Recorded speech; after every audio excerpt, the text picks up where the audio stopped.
بسم اللہ الرحمن الرحیم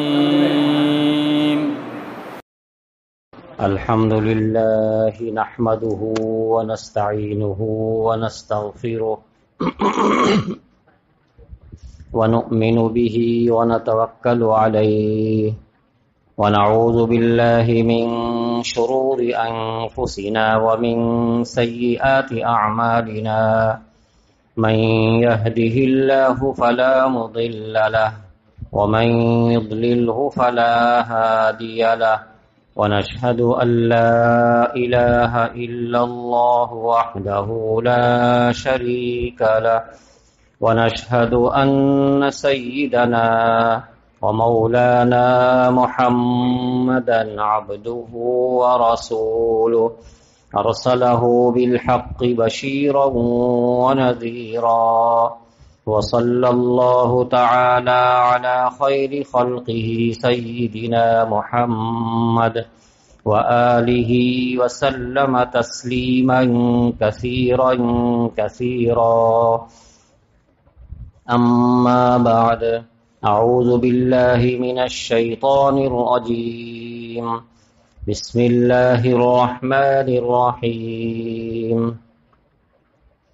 وَإِذَا قِيلَ لَهُمْ تَعَالَوْا إِلَى مَا أَنزَلَ اللَّهُ وَإِلَى الرَّسُولِ قَالُوا حَسْبُنَا مَا وَجَدْنَا عَلَيْهِ آبَاءَنَا أَوَلَوْ كَانَ آبَاؤُهُمْ لَا يَعْلَمُونَ شَيْئًا وَلَا يَهْتَدُونَ يا أيها الذين آمنوا عليكم أنفسكم لا يضركم من ضل إذا اهتديتم إلى الله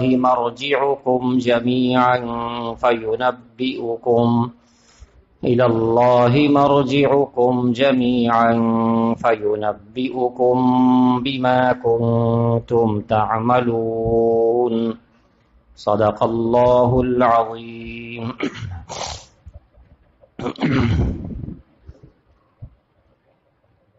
محترم حضرات، یہ سورہ مائدہ ہے جس کی 2 آیات تلاوت کی گئی ہے، آیت نمبر 104 اور 105. یہ 2 آیتیں تلاوت کی گئی ہیں. پہلی آیت کریمہ وَإِذَا قِيلَ لَهُمْ تَعَالَوْا إِلَى مَا أَنزَلَ اللَّهُ، اس سے پہلے ذکر آیا تھا ان کفار کا جنہوں نے اپنی طرف سے بہت سی چیزیں بنا لی تھیں. خاص طور سے بحیرہ اور صائبہ اور وسیلہ اور حام کا ذکر آیا تھا، جو اونٹنیوں کی خاص قسمیں ہیں. ان کو انہوں نے بت کے نام پر چھوڑ رکھا تھا، الگ الگ نام رکھ رکھا تھا، اور ان سب کو اللہ تعالیٰ کی طرف منسوب کر دیا تھا کہ اللہ تعالیٰ نے ایسا حکم دیا ہے. تو اللہ تعالیٰ نے اس کی وضاحت فرمائی کہ ما جعل اللہ، اللہ نے ایسا نہیں بنایا، اللہ نے ایسا حکم نہیں دیا تھا کہ جب 5 مرتبہ یا 7 مرتبہ اونٹنی بچہ دے دے اور اس کے بعد آخر میں نر بچہ دے تو اسے آزاد کر دیا جائے، چھوڑ دیا جائے، اور اس سے کسی طرح کا ذاتی فائدہ نہ اٹھایا جائے. اس طرح کی چیزیں جو انہوں نے گڑھ رکھی تھی، یہ اس کا حکم اللہ تعالیٰ نے نہیں دیا تھا، اللہ تعالیٰ کی طرف سے ایسا نہیں تھا. لیکن انہوں نے اپنی طرف سے اللہ تعالیٰ کے اوپر بہتان باندھ رکھا تھا کہ اللہ نے ایسا حکم دیا. اس آیت کریمہ اس میں یہ کہا جا رہا ہے کہ جب تمہارے سامنے یہ بات واضح ہو کر آ گئی کہ اللہ تعالیٰ نے ایسا کوئی حکم نہیں دیا، اللہ نے ایسی چیز نہیں بنائی، بلکہ یہ تم نے اپنی طرف سے گڑھ رکھا ہے اور اللہ پر بہتان باندھ رکھا ہے، اب آؤ تم صحیح راستے کی طرف، اللہ تعالیٰ کا جو حکم ہے اس کی طرف آؤ، اور رسول اللہ صلی اللہ علیہ وسلم نے جو کچھ ہدایات دی ہیں، جو ارشاد فرمایا، ان کی طرف آؤ. اس طرح بلایا جاتا ہے. تو کیا اچھا ہوتا کہ حق واضح ہونے کے بعد حق کی طرف دوڑ پڑتے، حق واضح ہو جانے کے بعد حق کی طرف دوڑ پڑتے۔ جب صحیح بات معلوم ہو گئی تو اب صحیح بات کی طرف دوڑ پڑنا چاہیے، لیکن ان سے جب کہا جاتا ہے، کس طرح کہا جاتا ہے؟ اس طرح نہیں کہ یہ سچ ہے، یہ حق ہے، آؤ۔ اگر ہم کسی سے کہیں یہ بات سچ ہے، یہ بات حق ہے، آؤ، تو ہو سکتا ہے کہ وہ نہ سمجھ سکے، نہ یقین کر سکے، کہے کہ یہ کیسے سچ ہے، یہ کیسے حق ہے، ہم یہ کیسے مان لیں۔ کوئی شخص یہ کہہ سکتا ہے، اگر ہم کسی سے کہیں جو میں کہہ رہا ہوں وہ حق ہے، آؤ اس کی طرف، تو وہ سوچ سکتا ہے کہ پتہ نہیں یہ حق ہے کہ نہیں ہے۔ اس لیے اللہ تعالیٰ نے اس انداز سے دعوت دی ہے کہ ان سے کہا جائے جب تعالوا الی ما انزل اللہ، اس چیز کی طرف آؤ جس کو اللہ تعالیٰ نے نازل کیا ہے۔ اب تو اس کے سچ اور حق ہونے میں کوئی شبہ نہیں، کیونکہ اللہ تعالیٰ نے نازل فرمایا۔ تو جب ان سے کہا جاتا ہے کہ آؤ اس چیز کی طرف جس کو اللہ تعالیٰ نے نازل کیا، جب اللہ تعالیٰ نے نازل کیا تو بات یہیں پہ آ کے مکمل ہو گئی، اب اس کے حق اور سچ ہونے میں کوئی شبہ نہیں رہ گیا۔ اللہ تعالیٰ نے نازل فرمایا وَإِلَى مَا أَنزَلَ اللَّهُ وَإِلَى الرَّسُولِ، اور اس چیز کی طرف آؤ جو چیز اللہ تعالیٰ نے رسول کی طرف نازل فرمائی ہے، اس کی طرف آؤ۔ تو اللہ نے رسول کے اوپر جو چیز نازل کی ہے اس کی طرف آؤ، وہ بھی حق ہے، وہ اللہ ہی کا نازل کیا ہوا ہے رسول پر، تو اس کی طرف آؤ۔ تو اب اس کے آگے کیا کہتے ہیں؟ قالوا حسبنا ما وجدنا علیہ آباءنا۔ اسی کو اچھی طرح ہم کو سمجھنے کی ضرورت ہے کہ وہ لوگ کیا کہتے ہیں حسبنا ما وجدنا علیہ آباءنا، ہم نے اپنے باپ دادا کو جس طریقے پر پایا ہے وہی ہمارے لیے کافی ہے۔ یہ ان کا جواب ہوتا ہے، ہم نے اپنے باپ دادا کو جس راستے پر پایا ہے وہی ہمارے لیے کافی ہے۔ یہ بات کہ باپ دادا کو ہم نے جس راستے پہ پایا وہ ہمارے لیے کافی ہے، اس بات میں کتنا وزن ہے، اس میں کتنی اہمیت ہے، یہ بات کہاں تک صحیح ہے؟ قرآن نے فوراً آگے کہا اولو کان آباؤہم لا یعلمون شیئا، یہ بتاؤ کہ اگر تمہارے باپ دادا کچھ نہ جانتے ہوں تب بھی تمہارے لیے وہی کافی ہے۔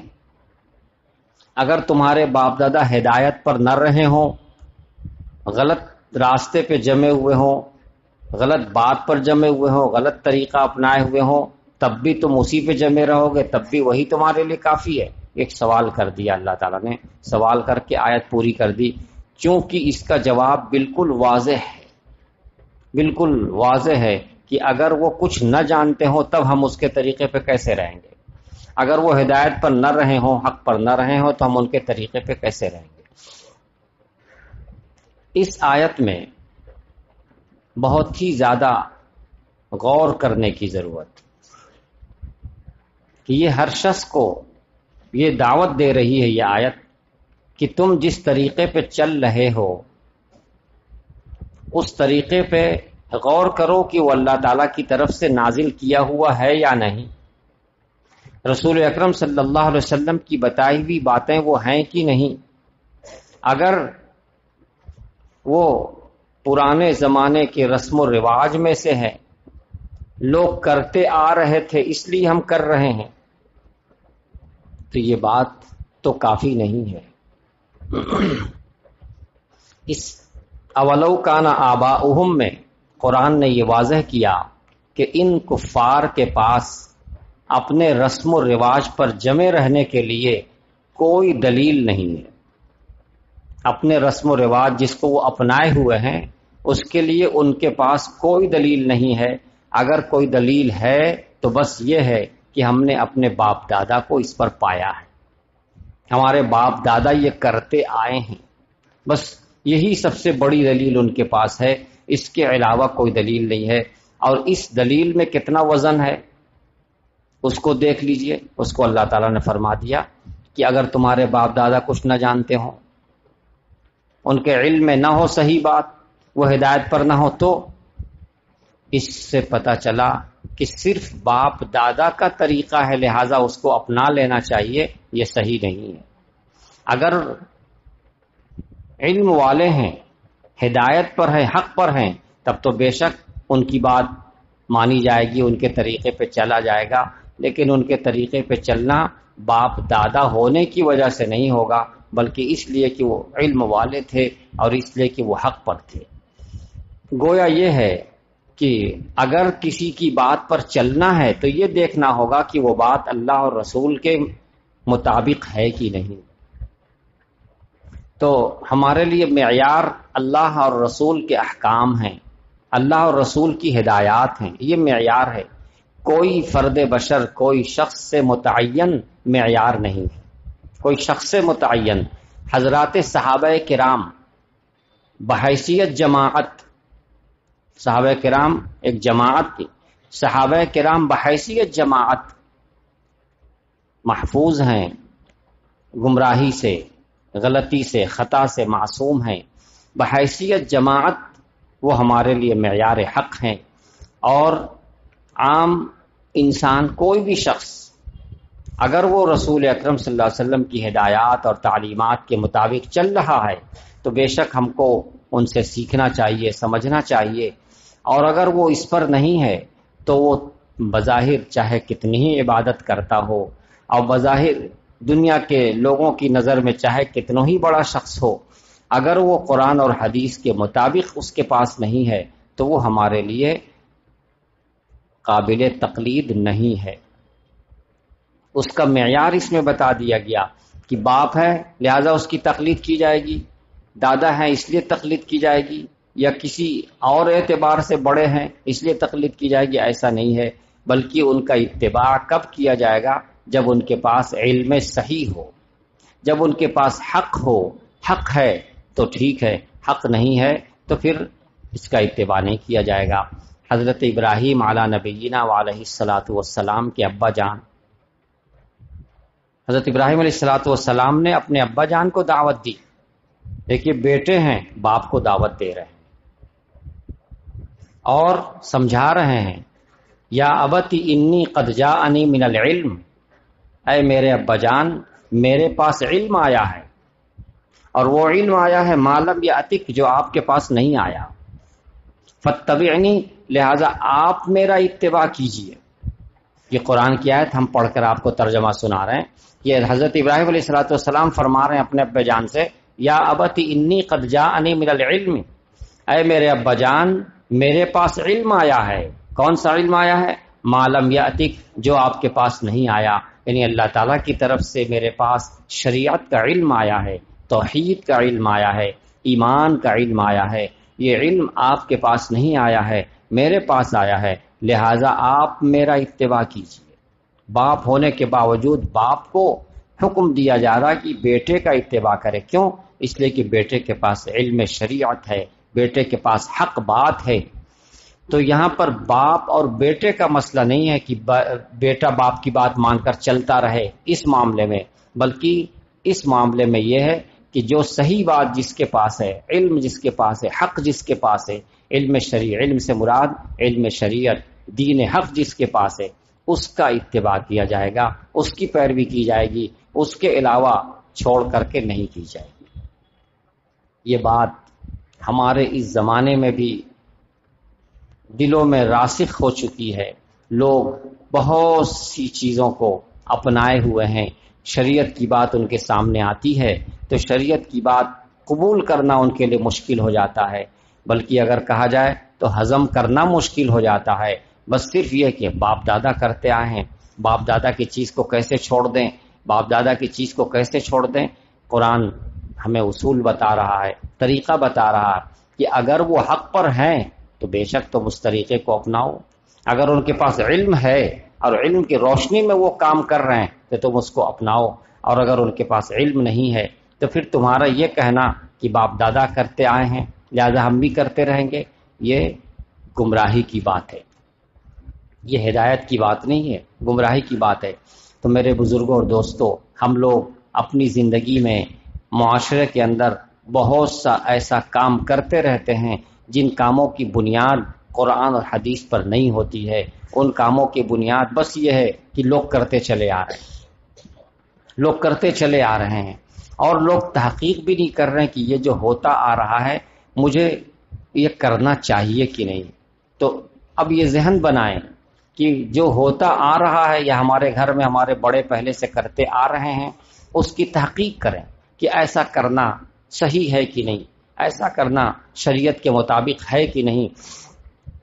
اگر وہ حق ہے، شریعت کے مطابق ہے، بے شک اس کو کرنا چاہیے اور مضبوطی سے پکڑ لینا چاہیے، اور اگر پتہ چل جائے کہ نہیں ایسا نہیں ہے تو اسے چھوڑ دینا چاہیے، چاہے وہ ہمارے ابا کرتے رہے ہوں، چاہے وہ ہمارے دادا کرتے رہے ہوں، یا ہمارے کوئی اور کرتے رہے ہوں۔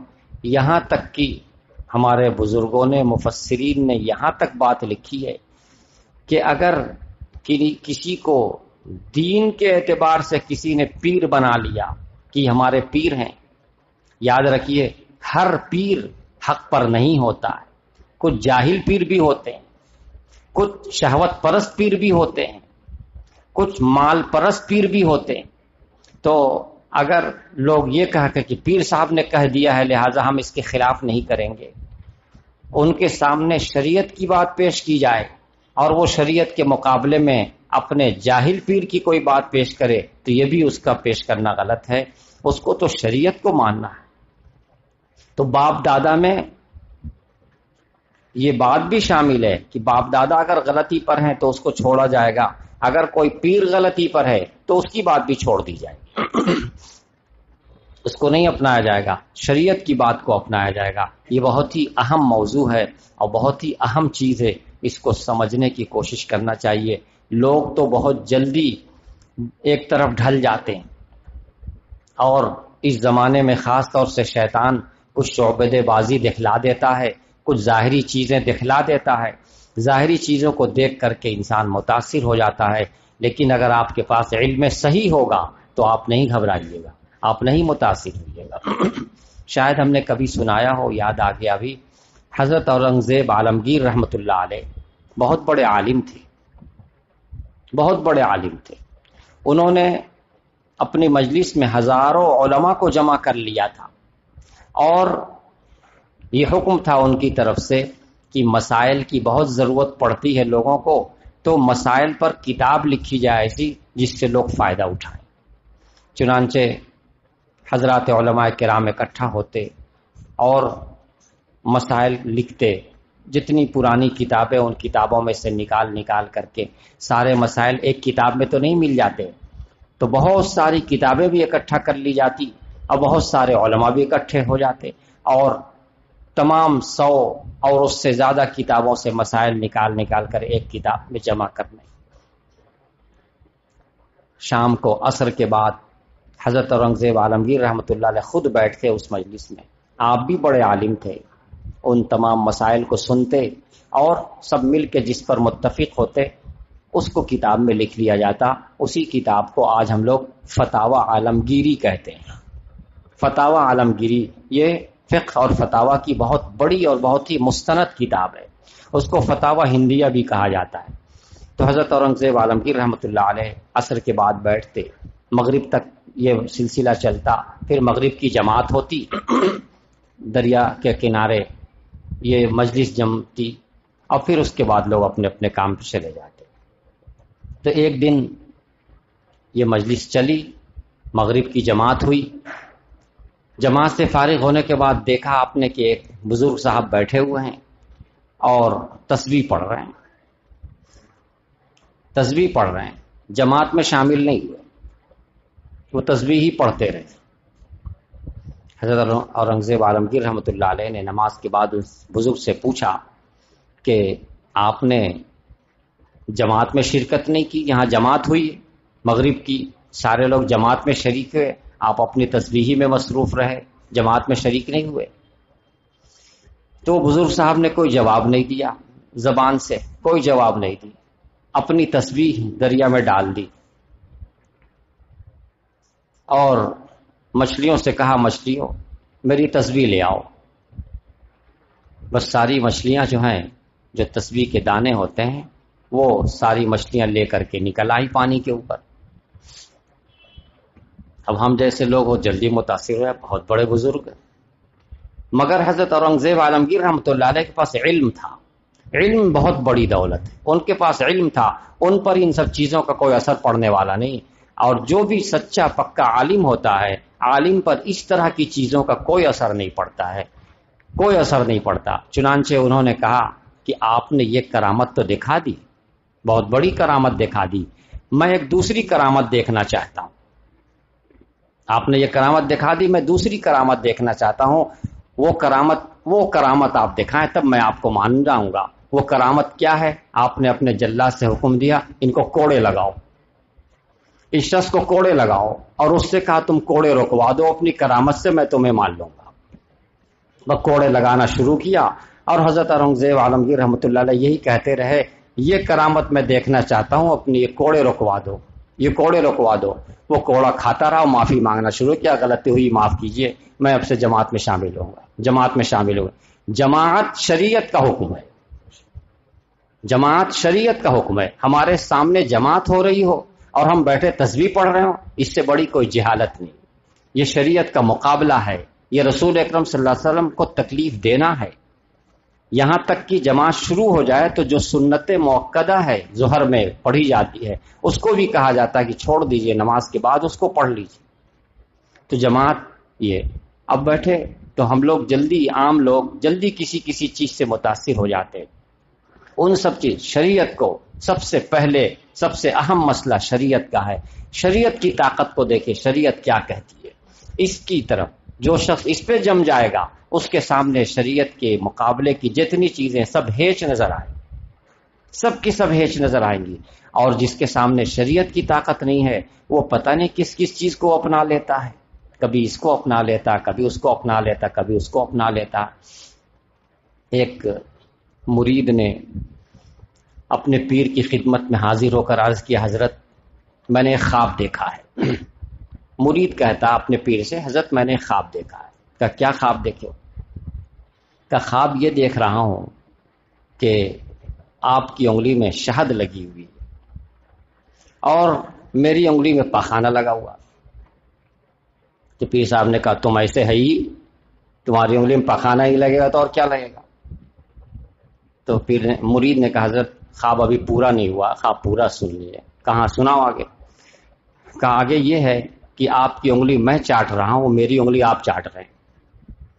اب پیر صاحب پریشان ہوئے، یہ کیا بات ہو گئی؟ آپ کی انگلی میں چاٹ رہا ہوں، آپ کی انگلی میں شہد ہے اسے میں چاٹ رہا ہوں، میری انگلی میں پخانہ لگا اسے آپ چاٹ رہے ہیں. اب پیر صاحب خاموش، ان کی سمجھ میں نہیں آ رہا یہ کیا ہوا. جو سچے بزرگ تھے انہوں نے تعبیر دی. تعبیر یہ دی کہ اس پیر کے پاس دین تھا، وہ مرید ان سے دین حاصل کرتا تھا، گویا شہد حاصل کر رہا تھا. اور اس مرید کے پاس دولت تھی، یہ پیر اس سے خالی دولت لینا چاہتا تھا، پخانہ چاٹ رہا تھا. تو یہ ایسے ایسے اگر پیر ہوں جن کو پخانہ چاہیے صرف، یعنی دولت ہی دولت چاہیے، دولت کی مثال اس سے زیادہ کوئی اچھی نہیں ہے پخانہ کی سے، لیکن صحیح جگہ استعمال کیا جائے تب یہ مثال نہیں ہے. بے جگہ استعمال کیا جائے، وہ مال جو انسان کو غلطی پہ لگا دے وہ پخانہ ہی کے مثل ہے. اس نے انسان کو گویا ناپاک کر دیا، اس کے دل کو ناپاک کر دیا. اور جس نے مال کا صحیح استعمال کیا اس کے لیے تو وہی مال اس کو جنت میں لے کے پہنچا دینے والا ہے. تو یہ شریعت جو ہے وہ اتنی بڑی چیز ہے کہ ہم کو ہر حال میں اسی پہ آ جانا چاہیے.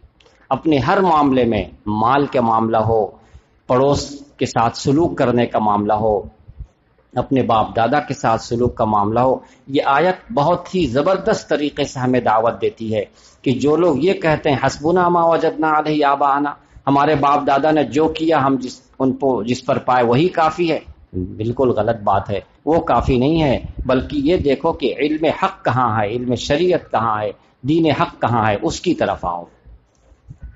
اس کے بعد والی آیت یا ایھا الذین آمنوا علیکم انفسکم، اور اس آیت میں بھی ایک اصول بتایا جا رہا ہے.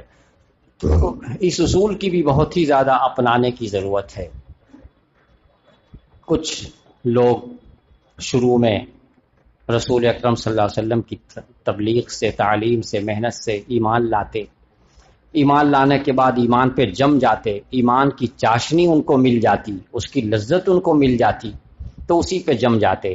پھر وہ سوچتے کہ ہمارا بھائی ایمان نہیں لایا، ہمارے ابا ایمان نہیں لائے، تو ان پر بھی محنت کی جائے. چنانچہ اپنے ابا سے کہتے آپ بھی ایمان لے آئیے، اپنے بھائی سے کہتے، یعنی قریبی رشتہ داروں کو بھی دعوت دیتے، مگر وہ لوگ جلدی نہیں مانتے.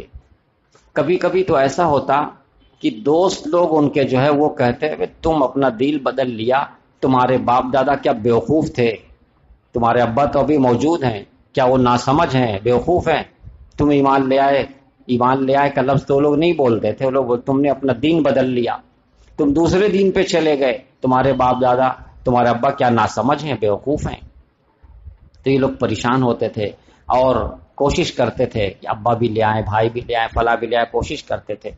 تو اس یہ آیت کریمہ بتا رہی ہے یا ایھا الذین آمنوا علیکم انفسکم، اے لوگو تمہاری ذمہ داری ہے، تم پر لازم ہے کہ تم اپنے ایمان کی حفاظت کرو، تمہارے اوپر لازم ہے کہ تم اپنے ایمان کی حفاظت کرو، یعنی سب سے پہلے اپنی اصلاح کرو. اپنی اصلاح پہلے، اپنی اصلاح جب مکمل ہو جاتی ہے، جب تم اس پہ جم جاتے ہو مضبوطی کے ساتھ، اب تم دوسرے کو بھی دعوت دو، دوسروں کو بھی کہو. دوسروں کو دعوت دینا منع نہیں ہے، لیکن دوسروں کو زبردستی لانا یہ ضروری نہیں ہے. اپنے آپ کو زبردستی لانا، اپنے آپ پر اپنی پوری طاقت لگانا کہ ہم ٹھیک رہیں، ہم صحیح رہیں، اصلاح ہماری ہوتی رہے، اپنے آپ پر محنت کرنا یہ تو فرض عین ہے. ہر شخص کی ذمہ داری ہے کہ اپنی اصلاح کرے، پہلے اپنی اصلاح ضروری ہے. علیکم انفسکم، اپنے آپ پر لازم کر لو، اپنی حفاظت کرو. جب تم اپنی حفاظت کرو گے، اپنے ایمان کی حفاظت کرو گے، اپنی اصلاح کرو گے، تو سن لو لا یضرکم من ضل اذا اهتدیتم، پھر تم کو کوئی بھی گمراہ شخص نقصان نہیں پہنچا سکے گا. جب تم ہدایت پر جمے رہو گے تو کوئی بھی گمراہ شخص تم کو نقصان نہیں پہنچا سکے گا، کوئی تکلیف نہیں پہنچا سکے گا. شرط یہ ہے اذا اهتدیتم، تم ہدایت پر جمے رہو. حضرت ابوبکر صدیق رضی اللہ تعالیٰ عنہ خطبہ دے رہے ہیں. خطبہ دینے کے وقت انہوں نے ارشاد فرمایا کہ اے لوگو تم لوگ یہ آیت پڑھتے ہو اور اس آیت کو جو اس کا صحیح معنی اور مطلب ہے اس سے تم ہٹا دیتے ہو، دوسرا معنی مطلب لے لیتے ہو. سنو، میں نے اس آیت کے بارے میں رسول اکرم صلی اللہ علیہ وسلم سے سنا ہے. آپ نے ارشاد فرمایا کہ جب تم دیکھو کہ بخل کی پیروی کی جانے لگی، ایک شخص بخل کرتا ہے، اب سب لوگ اسی کی طرف چل پڑتے. جب ایسا وقت آ جائے، اذا رأیت شحا مطاعا، بخل کی پیروی کی جانے لگے، سب لوگ اسی طرف. جیسے اس زمانے میں اکثر دیکھا جاتا ہے مال کیسے کھینچا جائے اور کیسے بچا کے رکھا جائے، مال کیسے بچایا جائے، کیسے کون سا راستہ اپنایا جائے، لوگ نکالتے رہتے ہیں راستہ اور دوسرے لوگ اسی کی پیروی کرتے رہتے ہیں، چلتے رہتے ہیں.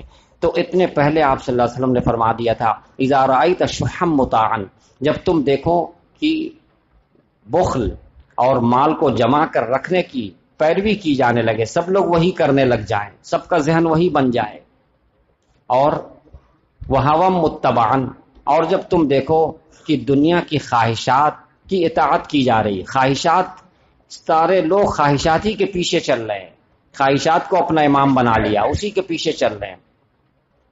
اور تیسری چیز فرمائی وہ دنیا سراتن، اور یہ دیکھو کہ دنیا ہی کو ترجیح دی جانے لگی، ہر جگہ دنیا کو ترجیح دی جانے لگی.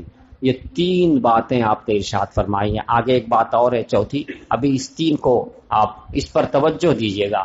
اذا رأیت شحا مطاعا، حرص اور بخل، اس کی سب لوگ پیروی کرنے لگے ہیں، بخل ہی کو اپنا امام بنا لے گویا، بس سب لوگ پیسہ کیسے روکیں، کیسے جمع کے رکھیں، کیا راستہ رہے گا، اور خواہشات کی پیروی کی جانے لگے، دنیا کو ترجیح دی جانے لگے.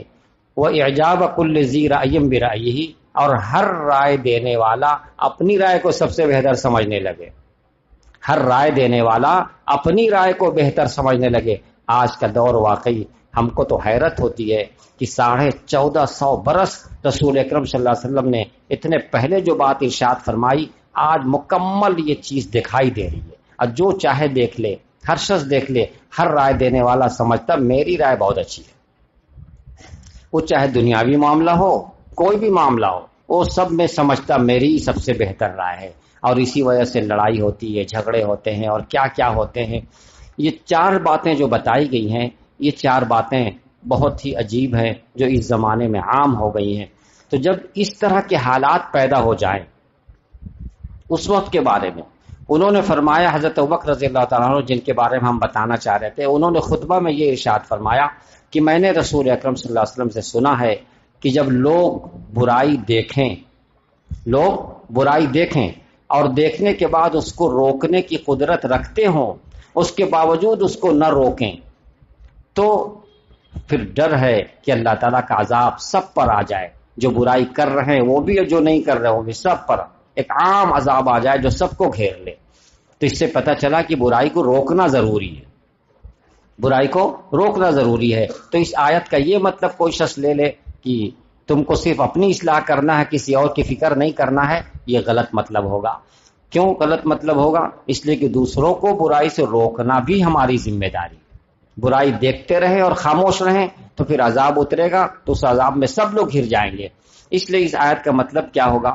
اس آیت کا مطلب یہ ہوگا کہ اگر ایسے حالات پیدا ہو جائیں، ایسا زمانہ آ جائے کہ اس وقت کوئی نیک بات، اچھی بات کہی جائے تو لوگ اور لڑنے لگ جائے، مارنے پہ تل جائے، کیوں تم نے ایسی بات کہی؟ تو ایسے موقع پر قرآن یہ ہدایت دے رہا کہ جب ایسا وقت آ جائے، ایسا دور آ جائے تو اس وقت تم اپنی اصلاح کی فکر میں لگ جاؤ، دوسروں کی فکر کی اس وقت ضرورت نہیں۔ حضرت عبداللہ ابن عباس رضی اللہ عنہ نے ارشاد فرمایا کہ قرآن کریم کی جو آیات ہیں، بڑی اچھی بات انہوں نے ارشاد فرمائی، قرآن کریم میں جو آیات ہیں، جو مضامین ہیں، کچھ مضامین تو ایسے ہیں، کچھ آیات تو ایسی ہیں جو رسول اکرم صلی اللہ علیہ وسلم سے پہلے ہو چکی، قرآن اس کو بیان کرتا ہے۔ کچھ آیات ایسی ہیں جو رسول اکرم صلی اللہ علیہ وسلم کے سامنے پیش آئی، اور کچھ ایسی ہیں کہ آپ صلی اللہ علیہ وسلم کے بعد فوراً بعد جو صحابہ کرام کا زمانہ اس میں پیش آئی، اور کچھ باتیں اس میں ایسی ہیں جو اس کے بعد پیش آئیں گی، اور کچھ باتیں ایسی ہیں جو اخیر زمانے میں سامنے آئیں گی، اور کچھ باتیں ایسی جو قیامت کے بعد، جیسے جنت کا تذکرہ ہے، حساب کتاب کا تذکرہ ہے، اس چیز طرح کی جو چیزیں ہیں اس کا تعلق کب ہے؟ ظاہر ہے کہ وہ تو قیامت کے بعد ہی کی چیز ہے۔ تو قرآن کی جتنی آیتیں ہیں وہ سب کے سب ایک ہی ساتھ ایک ہی طرح کی نہیں ہیں، بلکہ کچھ تو وہ ہیں جو گزر چکی، کچھ رسول اکرم صلی اللہ علیہ وسلم کے زمانے میں، کچھ اس کے بعد، کچھ اس کے بعد، کچھ اخیر زمانے میں۔ تو یہ جو آیت ہے علیکم انفسکم، کہ تمہاری ذمہ داری کہ تم اپنی اصلاح کرو، یہ کب ہے؟ جب آپس پہ اتنی لڑائی ہونے لگ جائے، لوگوں کے دل بالکل ایک دوسرے سے ٹوٹ جائیں، الگ ہو جائے، تفرقہ پڑ جائے، اچھی بات کوئی بتائے تو لڑائی شروع ہو جائے، ایسا دور آ جائے، ایسا وقت آ جائے، تو اس وقت قرآن کریم کی آیت کا یہ مطلب ہوگا کہ تب تو تم اب دوسروں کی فکر سے پہلے اپنی فکر کرو۔ بھائی ہم اپنے آپ کو ٹھیک کریں، اپنی اصلاح، اپنی فکر کرو۔ جب تم اس وقت ایسا کر لو گے، اپنے آپ کو ٹھیک کرنے کی فکر کر لو گے، تب دوسرا کوئی شخص تمہیں نقصان نہیں پہنچائے گا۔ لا یضرکم من ضل اذا اهتدیتم، تم کو کوئی وہ شخص نقصان نہیں پہنچائے گا جو گمراہی پہ لگا ہوا ہے، شرط یہ ہے کہ تم ہدایت پر رہو۔ اور آیت کا آخری ٹکڑا ہے الی اللہ مرجعکم جمیعا، اللہ ہی کی طرف تم سب کو لوٹ کے جانا ہے، چاہے یہ فرقہ ہو یا یہ فرقہ ہو، یہ لڑنے والے ہوں، یہ کہنے والے ہوں، حق پر رہنے والے ہوں یا باطل پر رہنے والے ہوں، جس پر بھی ہو، الی اللہ مرجعکم جمیعا، اللہ ہی کی طرف تم سب کو لوٹ کر کے جانا ہے۔ اس بات، یہ ایک ایسا نسخہ ہے کہ ہر شخص اگر اس کو ذہن دے لے کہ اللہ ہی کی طرف لوٹ کے جانا ہے تو وہ اپنے آپ کو ٹھیک کرنے کی فکر میں لگ جائے گا۔ اور جب اللہ ہی کی طرف جانا ہے تو کیا ہوگا؟ فَيُنَبِّئُكُم بِمَا كُنتُمْ تَعْمَلُونَ، بس اللہ تعالیٰ تم کو بتا دے گا، جو کچھ تم کر رہے تھے بتا دے گا، یہ صحیح ہے، یہ غلط ہے، یہ حق ہے، یہ ناحق ہے، سب بتا دے گا تم کو۔ یہ آیت یہاں پہ مکمل ہوئی۔ اس آیت میں ہم کو کیا سبق ملا؟ مختصر سا سبق یہ ملا کہ ہم کو سب سے پہلے اپنی فکر ہر وقت کرتے رہنا چاہیے، اپنی خلوت کی فکر، اپنی جلوت کی فکر، اور اپنے ہر حالت کی فکر کہ ہم کس حال میں ہیں، اپنی ہماری سوچ کیا ہے، ہمارے افعال کیا ہیں، ہماری نیت کیا ہے، ہمارا سلوک کیا ہے، ہر چیز پر اپنے ہر حرکت و سکون پر نظر رکھیں، اپنی ہر حرکت و سکون کو ٹھیک کریں۔ جب ہم اپنے ہر شخص اپنے آپ کو ٹھیک کرنے لگے گا تو معاشرہ تو خود ہی ٹھیک ہو جائے گا۔ یہ معاشرہ کے ٹھیک ہونے کی بہت اچھی صورت ہے۔ چٹائی جو بنی رہتی ہے لاکھوں تالیوں سے بنی، تیلی جو رہتی جس تیلی سے چٹائی بنی رہتی ہے، اگر ہر تیلی صحیح ہے تو چٹائی بہت اچھی ہے، بہت اچھی ہے۔ اور اگر اس میں سے ایک خراب ہو گئی تو ایک کے خراب ہونے سے کوئی نقصان نہیں ہوتا ہے، کوئی خاص بات نہیں ہوتی ہے۔ دو چار خراب ہو گئی تو بھی کوئی خاص بات نہیں ہے، لیکن آدھی سے زیادہ خراب ہو جائے تو ظاہر ہے کہ یہی کہا جائے گا بھائی چٹائی خراب ہو رہی ہے، اس کی اصلاح کی جائے۔ تو ہر ایسے ہی سمجھ لیجیے ہمارا معاشرہ ہم تمام افراد سے مل کر تیار ہو رہا، ہر شخص اپنے آپ کو ٹھیک کرنے کی کوشش کرے، ہر شخص اپنے آپ کو ٹھیک کرے گا، معاشرہ پورا ٹھیک ہو جائے گا۔ اور اگر ہم سوچیں کہ ہم تو ٹھیک ہیں، دوسرے لوگ اپنے آپ کو ٹھیک کرے، دوسرے لوگ اپنے آپ کو ٹھیک کرے، تو وہی واقعہ پیش آ جائے گا۔ کسا بادشاہ نے ایک زمانے میں اعلان کر دیا تھا کہ یہ حوض ہے، سب لوگ اس میں جتنے دودھ بیچنے والے ہیں سب لوگ اپنا اپنا ایک ایک بالٹی دودھ اس میں لا کے ڈال دیں۔ یہ بادشاہ کا اعلان ہو گیا تھا، سب کو حاضر ہونا، سب کی حاضری ہوگی، ہر شخص لالا کر کے ڈال دے۔ تو ایک شخص نے سوچا کہ سب لوگ تو دودھ ڈالیں گے ہی، میں ایک بالٹی لے کے جاتا ہوں لیکن پانی لے کے چلا جاؤں گا، جا کے ڈال دوں گا، میری حاضری تو لگ جائے گی، سامنے آ جائے کہ میں آیا تھا بالٹی لے کر کے آیا ہوں، میں بھی حاضری لگ جائے گی۔ اس نے بیچارے نے لا کے پانی ڈال دیا۔ جب سب لوگ آ گئے، سب کی حاضری ہو گئی، بادشاہ دیکھنے کے لیے آیا تو دیکھا کہ یہ حوض پانی سے بھرا ہوا، دودھ ہے ہی نہیں۔ کہ یہ کیا ہو گیا؟ ہم نے اعلان کیا تھا جتنے دودھ بیچنے والے ہیں سب لوگ، تو معلوم یہ ہوا کہ ہر شخص نے یہی سوچ لیا کہ سب لوگ تو دودھ دیں گے، میں تو ایک بالٹی پانی لے کے جاتا ڈال دوں گا، نتیجہ کے طور پہ سب لوگ پانی ہی لا کے ڈال دیں۔ تو اگر ایسا ہوگا، یہ معاشرہ ہوگا، تب تو ظاہر ہے کہ بھائی خراب ہی خراب ہوگا۔ تو ہر شخص یہ سوچ لیتا ہے کہ میں بالکل ٹھیک ہوں، دوسروں میں خرابی ہے، تب تو پھر نقصان ہی نقصان ہے۔ ہر شخص کو یہ سوچنا ہوگا کہ میں اپنے آپ کو ٹھیک کروں۔ یاد رکھیے بزرگوں کے ہاں یہی ہوتا ہے، بزرگان دین اتنی محنت کرتے تھے لوگوں کے اوپر کہ ہر پہنچنے والا شخص یہ سمجھتا تھا کہ اس مجلس میں سب سے ناکارہ اور سب سے گندا میں ہوں۔ حضرت تھانوی رحمۃ اللہ علیہ کے مجالس کو دیکھیے، پڑھیے کتاب اٹھا کر کے، بڑے بڑے بزرگ، بڑے بڑے علامہ جب اس مجلس میں بیٹھتے تھے تو وہ ان کا خیال یہ ہوتا تھا کہ اس مجلس میں سب سے بیکار، سب سے ناپاک میں ہوں۔ یہ ان میں سے ہر شخص کی یہ سوچ ہوتی تھی۔ یہ ہے اس طرح کی اصلاح، ایسی اصلاح پہ محنت کی جاتی تھی، بزرگان دین نے محنت کی ہے۔ تو ہم لوگ جب تک اپنے آپ کو بڑا سمجھتے رہیں گے اور اپنی اصلاح کی فکر نہیں کریں گے تو نقصان ہوتا رہے گا۔ جب تک ہم اپنے آپ کو اصلاح کی محتاجگی میں رکھیں گے، ہماری اصلاح کی ضرورت ہے، اصلاح کی ضرورت ہے، یہ فکر رہے گی تو انشاءاللہ کامیابی ہوگی۔ اللہ تعالی ہم سب کو ان باتوں پہ عمل کی توفیق عطا فرمائے۔ اللهم صل على محمد وعلى آل محمد كما صليت على إبراهيم وعلى آل إبراهيم إنك حميد مجيد. اللهم بارك على محمد وعلى آل محمد كما باركت على إبراهيم وعلى آل إبراهيم إنك حميد مجيد. ربنا ظلمنا أنفسنا وإن لم تغفر لنا وترحمنا لنكونن من الخاسرين. اللهم أعنا على ذكرك وشكرك وحسن عبادتك. اللهم إنا نسألك الهدى والتقى والعفاف والغنى. اللهم إنا نسألك الهدى والتقى والعفاف والغنى. اللهم إنا نسألك الهدى والتقى والعفاف والغنى. اللهم إنا نسألك الثبات في الأمر ونسألك عزيمة الرشد ونسألك عزيمة الرشد.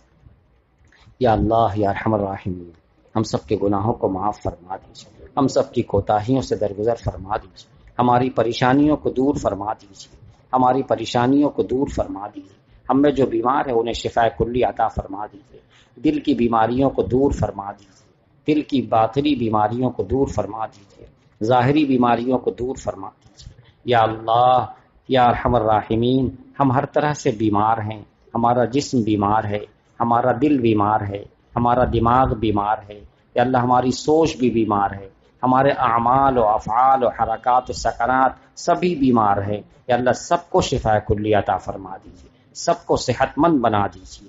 یا اللہ سب کو صحت مند بنا دیجئے، ہمارے دینی افعال کو بھی صحت مند بنا دیجئے، ہماری دنیاوی اعمال کو بھی صحت مند بنا دیجئے، یا اللہ ہمارے جسم کو بھی صحت مند بنا دیجئے، ہمارے ایمان کو بھی صحت و قوت عطا فرما دیجئے، ہماری نیتوں کو بھی صحت و قوت عطا فرما دیجئے، یا اللہ ہر طرح سے ہمیں صحیح فرما دیجئے، یا اللہ جو مظلوم ہیں ان مظلوموں کی مدد فرمائیے، یا اللہ مظلوموں کی مدد فرمائیے، مظلوموں کی مدد فرمائیے، یا اللہ مظلوموں کی مدد فرمائیے، ظالموں کا ہاتھ پکڑ لیجئے، یا اللہ ظالموں کا ہاتھ پکڑ لیجئے، یا اللہ ظالموں کو کیفر کردار تک پہنچا دیجئے، یا سب کی دعاؤں کو قبول فرما لیجئے۔ ربنا تقبل منا انك انت السميع العليم وتب علينا انك انت التواب الرحيم وصلى الله تعالى على خير خلقه سيدنا محمد وآله وصحبه اجمعين برحمتك يا ارحم الراحمين لا اله الا